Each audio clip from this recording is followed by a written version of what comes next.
আজকে আমাদের মাননীয় প্রধানমন্ত্রী দেশনায়ক তারেক রহমান এই মুহূর্তে দিনাজপুরের কাহারোল উপজেলাতে সারা বাংলাদেশ ব্যাপী আগামী 5 বছরে 20,000 কিলোমিটারের খাল খননের যে প্রতিশ্রুতি আমরা বিগত জাতীয় নির্বাচনে ঘোষণা করেছিলাম, সেই 20,000 কিলোমিটারের খাল খননের কর্মসূচি তিনি উদ্বোধন করবেন দিনাজপুরে। এই মুহূর্তে আমার মন্ত্রণালয় থেকে আমাকে তথ্য এবং ভিডিও পাঠানো হয়েছে। তিনি ইতিমধ্যেই দিনাজপুরের কাহারোলের সেই খাল খনন স্পটে উপস্থিত হয়েছেন। ওনার সঙ্গে একই সঙ্গে সারা বাংলাদেশের আরো 53টি খাল উদ্বোধন করবেন মাননীয় বিভিন্ন মন্ত্রীবর্গরা। আমার দায়িত্ব হচ্ছে এই কুতুবপুর খাল প্রধানমন্ত্রীর সঙ্গে মাননীয় প্রধানমন্ত্রীর সঙ্গে একই সঙ্গে উদ্বোধন করা। আজকের এই দিনের কর্মসূচির মধ্য দিয়ে দেশনায়ক তারেক রহমান আগামী 5 বছরে 20,000 কিলোমিটারের খাল খননের যে কর্মসূচি উদ্বোধন করতে যাচ্ছেন, তার মধ্যে আমাদের এইখানে বরিশাল, ভোলা, ঝালকাঠি ও পিরোজপুর জেলা সেচ উন্নয়ন প্রকল্পের অধীনে কৃষি উন্নয়ন কর্পোরেশনের বাস্তবায়নে আমরা এই কুতুবপুর উচ্চ বিদ্যালয়ের সামনে কুতুবপুর স্বনির্ভর খাল উদ্বোধন করার জন্য যে অনুষ্ঠানের আয়োজন করেছে বিএডিসি এবং স্থানীয় প্রশাসন, তার সভাপতিত্ব করছেন আমাদের সম্মানিত জেলা প্রশাসক জনাব খায়রুল আলম সুমন। আমাদের এই কর্মসূচির বাস্তবায়নকারী সংস্থার চিফ ইঞ্জিনিয়ার চঞ্চল কুমার মিস্ত্রি এখানে আছেন। বরিশাল জেলার এসপি মহোদয় এজেডএম মুস্তাফিজুর রহমান এখানে আছেন। আমাদের সংশ্লিষ্ট বিএডিসি এবং অন্যান্য কর্মকর্তারা এখানে আছেন। জেলা প্রশাসন এবং পুলিশ কর্মকর্তারা এখানে আছেন। বিশেষ করে আমাদের উপজেলা নির্বাহী কর্মকর্তা সাহেব, যিনি এই পুরো বিষয়টার প্রধান সমন্বয়কারী, আমাদের অত্যন্ত যোগ্য ইউনো সাহেব, তিনি সহ উপজেলা প্রশাসন এখানে আছেন। মঞ্চে উপস্থিত আছেন সম্মানিত এলাকাবাসী, বিশেষ করে আমার প্রিয় সহকর্মী বৃন্দরা এবং এলাকাবাসী মুরব্বীরা এখানে আছেন। আমার সামনে উপস্থিত প্রিয় নলচিরাবাসী, আপনারা আমাকে ভোট দিয়ে এমপি করেছেন। সর্বশক্তিমানের কৃপায়, মাননীয় প্রধানমন্ত্রীর স্নেহ এবং ভালোবাসায় আমি বাংলাদেশের ক্যাবিনেটের মন্ত্রীর দায়িত্ব পালন করছি। আমি এই সুযোগে আপনাদের প্রতি গভীর কৃতজ্ঞতা জানাই। আমার তেমন কোনো যোগ্যতা না থাকলেও আপনারা আমাকে 3বার পার্লামেন্টে পাঠিয়েছেন এবং আপনাদের কারণেই আমি আজ বাংলাদেশের তথ্য সম্প্রচার মন্ত্রীর দায়িত্ব পালন করছি, ক্যাবিনেটে একজন গুরুত্বপূর্ণ মন্ত্রী হিসেবে দায়িত্ব পালন করছি। আমি শ্রদ্ধার সঙ্গে স্মরণ করছি আমাদের মাতৃতুল্য নেত্রী, যিনি আমাকে ছাত্র জীবন থেকে খুব স্নেহ করতেন, দেশনেত্রী বেগম খালেদা জিয়াকে। তিনি আজ আমাদের মাঝে নাই, আমি তার আত্মার মাগফিরাত কামনা করছি। এই কুতুবপুরের এই মাটিতে এই খাল আজ থেকে 45 বছর আগে প্রথম খনন করেছিলেন শহীদ রাষ্ট্রপতি জিয়াউর রহমান। সেই কাহিনী, সেই মঞ্চে উপস্থিত ছিলেন আমাদের প্রিয় সহকর্মী আলহাজ সৈয়দ সরোয়ার আলম, তার মুখ থেকে আপনারা শুনেছেন। আমি অত্যন্ত সৌভাগ্যবান, সর্বশক্তিমানের দরবারে শুকরিয়া আদায় করি। শহীদ জিয়াউর রহমানের সেই খাল সরকারের পক্ষ থেকে, মাননীয় প্রধানমন্ত্রীর পক্ষ থেকে আজকে আমি আবার এখানে পুনঃখননের কাজের দায়িত্ব পেয়েছি। সে কারণে আমার জন্য এটা গর্বের বিষয়, আমার জন্য এটা অত্যন্ত সম্মানের বিষয়। আমি সেই কারণে সর্বশক্তিমানের কাছে আবারও কৃতজ্ঞতা আদায় করছি। মন্ত্রণালয় যখন আমি প্রথম বসি, আমি অনার বোর্ডে যখন তালিকা দেখলাম, তালিকায় আমি 55 নম্বর মন্ত্রী। আমার আগে 54 জন মন্ত্রী দায়িত্ব পালন করেছেন। আমি তাকিয়ে দেখলাম মরহুম শেখ মুজিবুর রহমান থেকে শুরু করে, মরহুম তাজউদ্দিন থেকে শুরু করে, শহীদ রাষ্ট্রপতি জিয়াউর রহমান থেকে শুরু করে পরবর্তীকালের সর্বশেষ প্রতিটি সরকার প্রধান এরশাদ এবং পরবর্তীকালে দেশনেত্রী বেগম খালেদা জিয়া, শেখ হাসিনা, ডক্টর ইউনূস এবং সেই তালিকায় সর্বশেষ এখন আমার নাম যুক্ত হয়েছে। আমি সর্বশক্তিমানের দরবারে কৃতজ্ঞতা জানাই যে আমি এই ধরনের ব্যক্তিবর্গের উত্তরাধিকার হিসাবে তথ্যমন্ত্রীর দায়িত্ব পালন করার জন্য মাননীয় প্রধানমন্ত্রী আমাকে দায়িত্ব দিয়েছেন। আমি আপনাদেরকে বিনয়ের সঙ্গে স্মরণ করে দিতে চাই, আমরা সরকার গঠন করার আগেই সারা বাংলাদেশে আমাদের নেতা দেশ নায়ক তারেক রহমান বলেছেন, we have a plan, I have a plan. ওনার সেই প্ল্যানটাই এখন আমাদের প্ল্যান। এখন আমরা বলি উই হ্যাভ এ প্ল্যান। তিনি বলেছেন আই হ্যাভ এ প্ল্যান, তার সহকর্মী হিসাবে আমরা এখন সব জায়গাতে বলি উই হ্যাভ এ প্ল্যান। সেই প্ল্যানের মধ্যে ছিল প্রতিটি পরিবারে আমরা নারী সদস্যকে আমরা ফ্যামিলি কার্ড দেব। আমাদের প্ল্যানের মধ্যে ছিল আমরা প্রতিটি কৃষককে কৃষক কার্ড দেব। আমাদের প্ল্যানের মধ্যে ছিল 10,000 টাকার কৃষি ঋণ আমরা মওকুফ করব। আমাদের পরিকল্পনার মধ্যে ছিল ইমাম মুয়াজ্জিনদেরকে আমরা সরকারি ভাতার আওতায় আনব। আমাদের প্ল্যানের মধ্যে ছিল আমরা 20,000 কিলোমিটারের খাল খনন করব। আমরা সরকারের বয়স 1 মাস হয় নাই, আগামী 17 তারিখে আমাদের সরকারের বয়স হবে 1 মাস। আমাদের ভোটারদের ভোটের কালির দাগ শুকায় নাই এখনো, অনেকের এখনো কালির দাগ আছে। কিন্তু আমাদের এই 5টি প্রতিশ্রুতি আজকের এই উদ্বোধনের মধ্য দিয়ে, এই 5টি প্রতিশ্রুতি আমরা তারেক রহমানের নেতৃত্বে ইতিমধ্যেই বাস্তবায়ন করেছি ইনশাআল্লাহ। আপনারা দেখেছেন ইতিমধ্যেই ফ্যামিলি কার্ড বন্টন করা হয়েছে। আপনারা দেখেছেন কৃষক কার্ড বন্টন করার জন্য আমরা প্রস্তুত হয়ে আছি। কৃষি ঋণ মওকুফ করা হয়েছে। ইমামদের ভাতা দেওয়ার কাজ শুরু হয়ে গিয়েছে। আজকে খাল খননের মধ্য দিয়ে আমাদের খাল খননের কাজ শুরু হয়ে গেল। আমি মন্ত্রী হিসাবে, সরকারের মুখপাত্র হিসাবে গণমাধ্যমে আমাদের এই তৎপরতার বিবরণ, ঈদের পর সরকারি অফিস খুললে সমস্ত গণমাধ্যমকে ডেকে আমি সরকারের এই তৎপরতার একটা বিবরণ জাতিকে অবহিত করব। আমি আপনাদেরকে শুধু স্মরণ করে দিতে চাই, বিগত দিনের সরকারের সঙ্গে তারেক রহমানের সরকারের পার্থক্য এখানে, তারেক রহমান যা বলেন তা তিনি মিন করেন এবং প্রচলিত রাজনীতিবিদদের মতো কথার কথা তিনি বলেন না।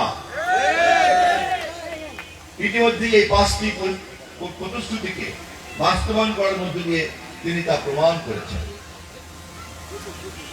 তথ্যমন্ত্রী হিসাবে ক্যাবিনেটের বৈঠকে এবং বাইরে তিনি সবসময় আমাকে উৎসাহ দিয়েছেন, নির্দেশ দিয়েছেন আমাদের এই সকল তৎপরতাকে জনগণের সামনে তুলে ধরার জন্য গণমাধ্যমকে সর্বোচ্চ স্বাধীনতার ব্যবস্থা করতে হবে। গণমাধ্যম যত বেশি স্বাধীন থাকবে, দায়িত্বশীল থাকবে, সরকার তত বেশি জবাবদিহিতার মধ্যে থাকবে। আমাদের সরকার, আমরা গণমাধ্যমের দায়িত্বশীল স্বাধীনতার মাধ্যমে জবাবদিহিতার মধ্যে থাকতে চাই। কেননা আমরা জনগণের কাছে যে ওয়াদা, সেই ওয়াদা আমরা বাস্তবায়ন করতে চাই। আমাদের মধ্যে কোনো দুরভিসন্ধি নাই, আমাদের মধ্যে কোনো দ্বৈত চরিত্র বা দ্বৈত চেহারা নাই। আমরা একই কথা বলি, আমরা একই রকম চিন্তা করি, একই কাজ করি এবং তা বাস্তবায়ন করি। আমাদের প্রিয় সহকর্মীদেরকেও মাননীয় প্রধানমন্ত্রীর এই উদ্দেশ্য এবং এই পরিকল্পনাকে ভালো করে অনুধাবন করতে হবে। প্রশাসন, আমলাতন্ত্র তারা তাদের এই দায়িত্ব পালন করবেন সরকারের নির্দেশ অনুযায়ী। ক্যাবিনেট থেকে আমরা যা সিদ্ধান্ত নিব সেই সিদ্ধান্তই তারা বাস্তবায়ন করবেন। তারা হচ্ছে নির্বাহী বিভাগ। আমরা সরকারি দলের নেতা কর্মী হিসাবে ক্যাবিনেটের এই সিদ্ধান্ত বাস্তবায়ন করার ক্ষেত্রে প্রশাসন যন্ত্রকে সহযোগিতা করাই আমাদের কাজ। একটি দায়িত্বশীল রাজনৈতিক দল ভালোভাবে এই কথা উপলব্ধি করতে হবে, সরকারকে সঠিকভাবে পরিচালনা করার জন্যই ক্ষমতাসীন দায়িত্বশীল সরকারি দলকে প্রশাসনের নিরপেক্ষতা বজায়কে নিশ্চিত করতে হবে। প্রশাসনকে সঠিকভাবে কাজ করতে দিতে হবে। আমি আশা করি এই প্রকল্প পরিচালনা যারা করছেন এবং এই প্রকল্প পরিচালনার ব্যাপারে মন্ত্রী হিসাবে আমি যেমন এটাকে নেতৃত্ব দিব, তেমনি আমার সহকর্মীরাও তাকে সহযোগিতা করবেন। সরকারি যে কোনো কাজের সঙ্গেই ঠিকাদারি প্রথা জড়িত, প্রক্রিউরমেন্ট প্রসেস জড়িত এবং পাবলিক মানি খরচ করার বিষয় জড়িত। সরকারি তহবিল থেকে টাকা খরচ করতে হবে, অতএব টাকা খরচ করার এই প্রক্রিয়া খুব পরিচ্ছন্ন হতে হবে। এখানে কোনো অপরিচ্ছন্ন প্রক্রিয়া থাকবে না। আমি আমাদের এই প্রকল্পের ঠিকাদারকে আমি আগামী 2 দিনের মধ্যে ডাকবো। আমি তার কাছে জানতে চাইবো যে তিনি কিভাবে এই কাজ সম্পন্ন করবেন, তার পরিকল্পনা আমাকে তার দিতে হবে। ঠিকাদার হিসাবে তার ন্যায্য প্রফিট তিনি করবেন, কিন্তু বাকিটা জনগণের টাকা জনগণকে কাজের বিনিময়ে বুঝিয়ে দিতে হবে পাই পাই করে। সাব কন্ট্রাক্টর নিয়োগ করার বিষয়ে যদি কোনো সমস্যা থেকে থাকে আমি সে বিষয়ে ঠিকাদারকে ডেকে আমি পরামর্শ করব। এ বিষয়ে কোনো ধরনের কোনো ব্যাড স্মেল তৈরি করতে দেওয়া যাবে না। আমাদের প্রধানমন্ত্রীর ভাবমূর্তি, প্রধানমন্ত্রীর বক্তব্য, প্রধানমন্ত্রীর চিন্তা ইতিমধ্যে দেশবাসীর চেয়ে পেয়েছে। তিনি আমাদের পার্লামেন্টারি পার্টির বৈঠকে, আমাদের জাতীয় সংসদে এবং ক্যাবিনেটের বৈঠকে এবং দলীয় বৈঠকে প্রতিবার আমাদেরকে স্মরণ করিয়ে দিচ্ছেন আমাদেরকে জনগণের কাছে দায়বদ্ধ, জনগণের কাছে জবাবদিহিতা করতে হবে। অতএব আমাদের কোনো প্রতিনিধি জনগণের আক্রোশের মধ্যে যেন না পড়ে সজাগ থাকতে হবে, সতর্ক থাকতে হবে। এই লক্ষ্যে আমরা আমাদের নির্বাচিত এমপিদেরকে ইতিমধ্যে আমরা একটা প্রশিক্ষণের মধ্যেও নিয়ে এসেছি। দলের পক্ষ থেকে যারা সেই প্রশিক্ষণ শিবিরে কথা বলছেন, যে প্যানেল, সেই প্যানেলের আমি একজন সদস্য। আমি এই কথা আপনাদেরকে বলছি, সহকর্মীদেরকে, এই কারণে যে মাননীয় প্রধানমন্ত্রী দলকে জনগণের বান্ধব হওয়ার জন্য তিনি কতটা সিরিয়াস আমাদেরকে কিন্তু এটা অনুধাবন করতে হবে। তিনি আমাদেরকে একটা নির্দিষ্ট সময় পর্যন্ত সুযোগ দিবেন, কিন্তু কেউ যদি দলের জন্য, সরকারের জন্য, প্রশাসনের জন্য প্রতিবন্ধকতা হয়ে পড়ি, বাধা হয়ে পড়ি, সমস্যা হয়ে পড়ি, তাহলে আমাদেরকে দলকে এবং সরকারকেও কঠিন সিদ্ধান্ত নিতে হবে। আমি আপনাদের স্থানীয় জনগণকে আমি অনুরোধ করব, আপনারা দেশের মালিক, আমরা কেবল আপনাদের নির্বাচিত সেবক। আমাদের সঙ্গে এমন ভাবে প্রশ্রয় দিবেন না যে আপনারা প্রজা আর মন্ত্রী সাহেব আর তার চেলাপালারা হলো সব মালিক। তা না, মালিক আপনারা। আমি এবং আমার সহকর্মীদের সঙ্গে যখন কথা বলবেন অধিকার নিয়ে। আপনারা মালিক, এখন যেহেতু আমি মন্ত্রী, অর্থাৎ আমি চাকর। আর এমপি যদি থাকতাম তাহলে জনপ্রতিনিধি থাকতাম, আপনাদের রিপ্রেজেন্টেটিভ থাকতাম। এখন আমি আপনাদের জনপ্রতিনিধি, একই সঙ্গে আমি জনগণের চাকর। ওনারা যেমন জনগণের এই সরকারি ব্যাজ মনোগ্রাম বহন করেন, এই মনোগ্রাম বহন করেন, আমি যেহেতু চাকর জনগণের, আপনাদের চাকর, সেখানে আমাকেও কিন্তু এই মনোগ্রাম বহন করতে হয়। তাহলে আমার সঙ্গে যখন কথা বলবেন তখন আপনাকে সেবা দেওয়ার জন্য আপনার নিয়োগপ্রাপ্ত চাকরিজীবীর সঙ্গে যেভাবে কথা বলেন ওইভাবেই কথা বলবেন। আর আমার সঙ্গে যদি ওইভাবে কথা বলেন তাহলে আমার সহকর্মীদের সঙ্গে কিভাবে কথা বলবেন তা নিশ্চয়ই আপনারা বোঝেন। বাঁশের চাইতে কঞ্চি বল হতে দেওয়া যাবে না। জনগণের মধ্যে আমাদের ভিত্তি আছে বলেই কিন্তু আমরা নির্বাচনে আজকে বিজয় লাভ করেছি, দেশের ইতিহাসে সবথেকে অবাধ নিরপেক্ষ নির্বাচনে বিজয় লাভ করেছি। শহীদ রাষ্ট্রপতি জিয়াউর রহমান, দেশনেত্রী এবং খালেদা জিয়ার ধারাবাহিকতাতে দেশ নায়ক তারেক রহমানের এই পরিচ্ছন্নতাই কিন্তু আমাদের বিজয়ের প্রধান শর্ত। অন্যান্য শাসকের সঙ্গে জিয়া পরিবারের শাসনের এটাই কিন্তু পার্থক্য। এই পার্থক্য আমাদের প্রত্যেকটি কর্মীকে মাথায় রাখতে হবে। আমরা যদি জনগণের কাছে এই আস্থাকে ধরে রাখতে না পারি, তাহলে তার পরিণতি কি হয় তা আমরা শেখ হাসিনার কাছ থেকে শিক্ষা নিতে পারি। যদি কারো কোনো জ্ঞানের অভাব থাকে, আমি টিকিট কেটে দেবো, দিল্লিতে গিয়ে শেখ হাসিনার কাছে জেনে নেবেন ভুল করলে পরে তার খেসারত কতটা দিতে হয়। আমি আজকে আর কথা বাড়াবো না। খাল উদ্বোধনের ক্ষেত্রে জনগণের কাছে একটা প্রশ্ন বারবার আসে। বিএডিসির কর্মকর্তাদেরকে আমি এ ব্যাপারে একটু সজাগ থাকতে বলবো। খাল খননের উৎসস্থল থেকে এর শেষ বিন্দু পর্যন্ত পানি প্রবাহ নিশ্চিত করতে হবে। খাল খনন প্রকল্প কিন্তু ঠিকাদার আর ইঞ্জিনিয়ারের টাকা পয়সা আয় করার জন্য হতে পারে না। খাল খনন প্রকল্প হচ্ছে কিন্তু নদীতে পানি প্রবাহ করে কৃষি জমিতে পানি পৌঁছানোর জন্য।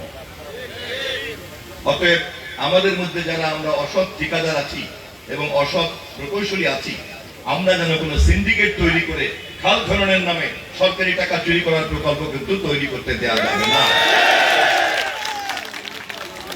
দূরবীন লাগিয়ে আমাদেরকে দেখতে হবে উৎসস্থলে পানি আছে কিনা, এবং যেখানে গিয়ে পানিটা পৌঁছাবে সেই পানিটা কৃষকের কৃষি জমিতে পৌঁছালো কিনা, এই কুতুবপুরের খাল সেইভাবে পানি প্রবাহিত হয় কিনা, এ ব্যাপারে পাহারা দেওয়ার জন্য আপনারা যারা এলাকাবাসী আমার সামনে আছেন, আপনাদেরকে আমি দায়িত্ব দিয়ে রাখলাম।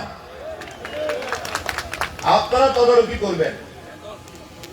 মন্ত্রীর নেতৃত্বে সরকার যে কাজ করলো সেই কাজের সেবা আপনারা পেলেন কি পেলেন না। যদি আমাদের সরকারের কোন লোক এ ব্যাপারে ভুল ভ্রান্তি করে, আমাকে আসামির কাঠগড়ায় দাঁড় করবেন। আপনার বিএডিসি ইঞ্জিনিয়ার কাজ করে নাই, আপনার অমুকে কাজ করে নাই, আপনার তমুকে কাজ করে নাই, এবং তাদের মনোনীত ঠিকাদার সে কাজ করে নাই, ঠিকাদারের মনোনীত সাব কন্ট্রাক্টর সে কাজ করে নাই। আপনারা সারাক্ষণ নজরের মধ্যে রাখবেন। কুতুবপুরের এই খালটি আলিয়াল খাল থেকে পানি আসবে এবং এই খালের শেষ সেটাও হবে গিয়ে আলিয়াল খাল। আলিয়াল খাল থেকে শুরু হবে, আবার শেষ হবে আলিয়াল খালে। পুরো খালটা 5 কিলোমিটারে, আজকে আমরা 2 কিলোমিটার উদ্বোধন করলাম। এরপরে এক্সটেনশন হবে বাকি 3 কিলোমিটার, 5 কিলোমিটারের খাল পর্যায়ক্রমে হবে। আমাদের এই উপজেলায় সারা দেশব্যাপী 20,000 কিলোমিটারের মধ্যে আমাদের এখানে আমরা 120 কিলোমিটারের খাল আগামী 5 বছরে আমরা খনন করব। তার মধ্যে 2 কিলোমিটার আজকে খনন করার কাজ শুরু করলাম। আরো 118 কিলোমিটার খাল যদি আল্লাহ আমাকে আয়ু দেয়, তাহলে আপনাদের এমপি থাকা অবস্থায়, মন্ত্রী থাকে কিনা তো প্রধানমন্ত্রী জানেন, সেটা আমি জানি না, তবে যদি আয়ু থাকে আগামী নির্বাচন পর্যন্ত আপনাদের এমপি হিসাবে এই 118 কিলোমিটার খাল পর্যায়ক্রমে আমরা সম্পন্ন করব। এবং ইনশাআল্লাহ সবকিছু যদি ঠিকঠাক থাকে 20,000 কিলোমিটার খালের পানির উপর দিয়ে ভাসতে ভাসতে আগামী জাতীয় নির্বাচনে আবার আপনাদের সামনে আমরা যখন আগামী জাতীয় নির্বাচনে যদি আমরা থাকি এবং আল্লাহ যদি সব ঠিকঠাক রাখে, তাহলে আমরা ঘরে ঘরে ফ্যামিলি কার্ড পৌঁছে দিয়ে নির্বাচনে হাজির হব। কৃষকরা যখন আমাদের জনসভায় আসবে, কৃষক কার্ড নিয়ে জনসভায় আসবে। কৃষকরা যখন জনসভায় আসবে, তখন কৃষি ঋণ মওকুফের হাসি নিয়ে তারা জনসভায় আসবে। এবং এই খাল খননের ফলে আমাদের এখানে যেমন 900 হেক্টরের এই নতুন করে আবাদযোগ্য জমি তৈরি হবে, তেমনি এই 20,000 কিলোমিটার যখন আমাদের খাল খনন হয়ে যাবে, তাহলে কত লক্ষ হেক্টর জমিতে আবাদযোগ্য হবে। এবং এই পরিমাণ জমি যদি আবাদযোগ্য হয়, তাহলে কি পরিমাণ উৎপাদন বাড়বে, ধানের উৎপাদন। এবং ওই পরিমাণ যদি ধানের উৎপাদন আমাদের আমরা বাড়াতে পারি, তাহলে আমরা এখন যে 15 লক্ষ টন আমাদেরকে আমদানি করতে হয়, ওই আমদানিটা আমাদের করতে হবে না। ওই টাকাটা আমি বৈদেশিক মুদ্রাটা অন্য কাজে লাগাতে পারবো। বরঞ্চ আমার গম যেহেতু আমি উৎপাদন কম করি, ফলে চালের উৎপাদন যখন আমার লাগবে না, তখন আমি ওইটা দিয়ে আমি গম আমদানি করতে পারবো। এভাবেই কিন্তু একটা সরকার জনগণের জন্য কল্যাণের কাজ করে।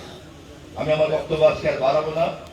বক্তব্য শেষ করার আগে আমাদের মাননীয় প্রধানমন্ত্রী দেশ নায়ক তারেক রহমানকে দোয়া করার জন্য আপনাদেরকে আমি আবেদন জানাই। আমাদের সরকারের জন্য দোয়া করার জন্য আপনাদেরকে আমি আবেদন জানাই।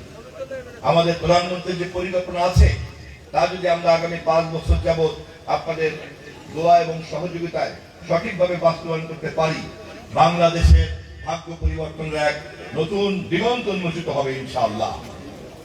সেই দিনের প্রত্যাশা রেখে সংশ্লিষ্ট সকল কর্তৃপক্ষ প্রশাসনকে আবারও ধন্যবাদ জানিয়ে এই খাল খনন শেষে আবার আপনাদের মাঝে হাজির হওয়ার প্রতিশ্রুতি ব্যক্ত করে বক্তব্য শেষ করছি। খোদা হাফেজ। বাংলাদেশ জিন্দাবাদ। তারেক রহমান জিন্দাবাদ। ধন্যবাদ মাননীয় ধন্যবাদ।